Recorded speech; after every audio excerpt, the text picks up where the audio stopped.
O dia demorou a dizer.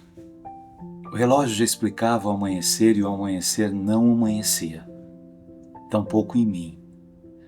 A janela feita para o acordar com o sol estava aberta e eu nada via. Vi em mim tantos sentimentos, foi como uma conferência da saudade. Há fotografias espalhadas nos cantos que dão acesso à janela. Os meus mortos nunca morreram em mim. Ouço a voz do meu pai, a voz que dizia honradas atitudes, a voz que amainava os calores provocados por discordâncias entre nós. Éramos em muitos filhos e mais os primos, e a casa grande tinha grandes barulhos. A voz do meu pai silenciava. A voz do meu pai dizia vida naquela vida comum. Olhe sua foto e ouço filho, e o complemento. Ouvir filho acalma a demorada chegada do sol. Meu avô, pai de minha mãe, foi um ensinador de resistências. Sofreu sofrimento com altivez os que plantavam a terra e os seus valores corretos. Sou colheita. Não negligencio os sinais que me orientam a não desviar da rota, mesmo quando os atalhos parecem fazer chegar antes. Chegar antes por quê? Chegar antes onde?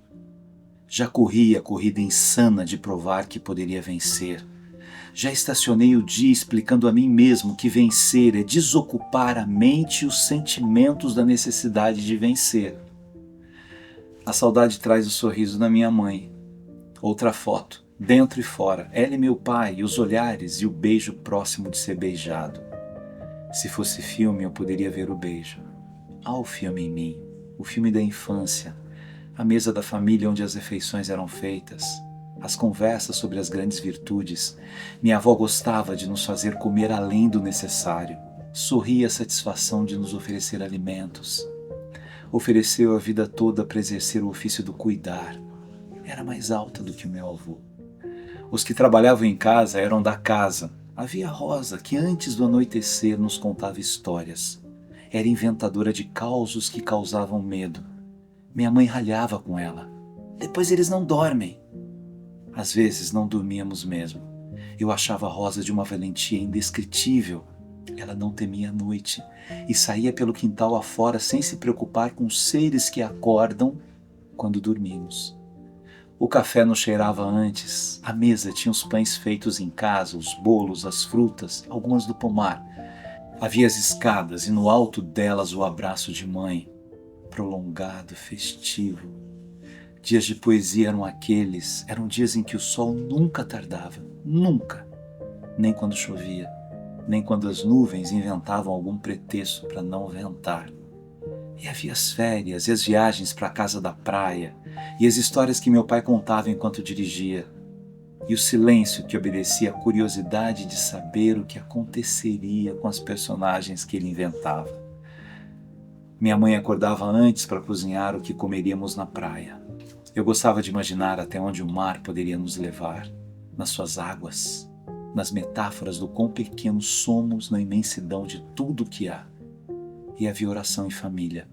Meu pai era um devoto do sentimento da gratidão. Orar e agradecer. O que precisamos Deus sabe, não precisa pedir, é o que ele dizia. Minha mãe era dos pedidos, achava que não custava lembrar a Deus. Meu pai argumentava dizendo que Deus não precisava das lembranças. Nós é que precisamos. Precisamos mesmo. Quando se foram, a ausência causava dor. Hoje causa gratidão. Quantas histórias lindas desenhando a história que sou, com os tropeçares todos, com algumas noites prolongadas, com algumas despedidas não autorizadas. Fosse eu, o autorizador, estariam todos aqui. E nos sentaríamos juntos para o café cheio de vozes. Ouço as vozes todas nessa conferência da saudade e ofereço ao sol que acaba de chegar minha sincera gratidão.